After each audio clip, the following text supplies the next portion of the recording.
Hello guys, for today's video, welcome sa Yungson Nature Park. So karon guys, musaka na ta sa ibabaw diri sa Yungson Nature Park kasi mataas pa to guys. Ang ating aakyatin patungo sa taas, guys. Kung kaya mong magmahal, kayahin mo hanggang umabot ka patungo sa tao mong mahal. Sana or ito guys, katunga-tunga pa may guys, makita na diri ang kadagatan guys. Pero dili pa ni mao guys, naapay pinakaibabaw gyud ani. Nakit na lang niya mong tuhod pero laban lang gihapon sa masagugma nga gilaban gihapon nimo suya.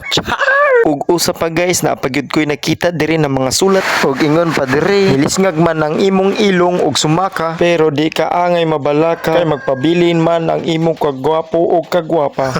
Ug nya guys, niabot ra gyud ta, makita na gyud ang karagatan diri guys. Oh, wow, kanindot gyud guys. Kapag gani ta kaabot dito sa cottage, amot na makalingkod para sa ani makarelax na ta. Nya makaginawa pa gyud tag hangin na presko. O nya guys, pagkahuman ako dayon gibidyo-bidyohan ning Torture Island. Ako dayon gizum para makita gyud ang Torture Island ug ang mananagat. Grabe gyud ka peaceful diri guys sa ibabaw guys, dris buntod lami kaayog hangin. Kita gyud nimo tanan dagat guys. Maong naglaag mi diri guys kay tungod mausab ni amo giditan sa una sa akong partner. First namo to, tapos imauning kasikan namo guys. Unya iubanan sab namo ang anak sa kuya sa akong partner. Cute man na oy, perti niyang lipaya. Hurot gid ang iyahang nips o ang iyahang chaki. Tapos pagkahuman namo paglingkod-lingkod dito pagtambay guys, mauli na mi guys kay tungod na pa mi pamilitonon guys. Unya pag nao guys, dili na pud kaayo hanga kay di naman mi patungas, paubos na pud mi.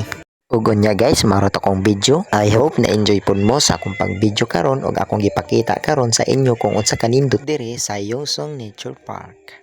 Bye guys.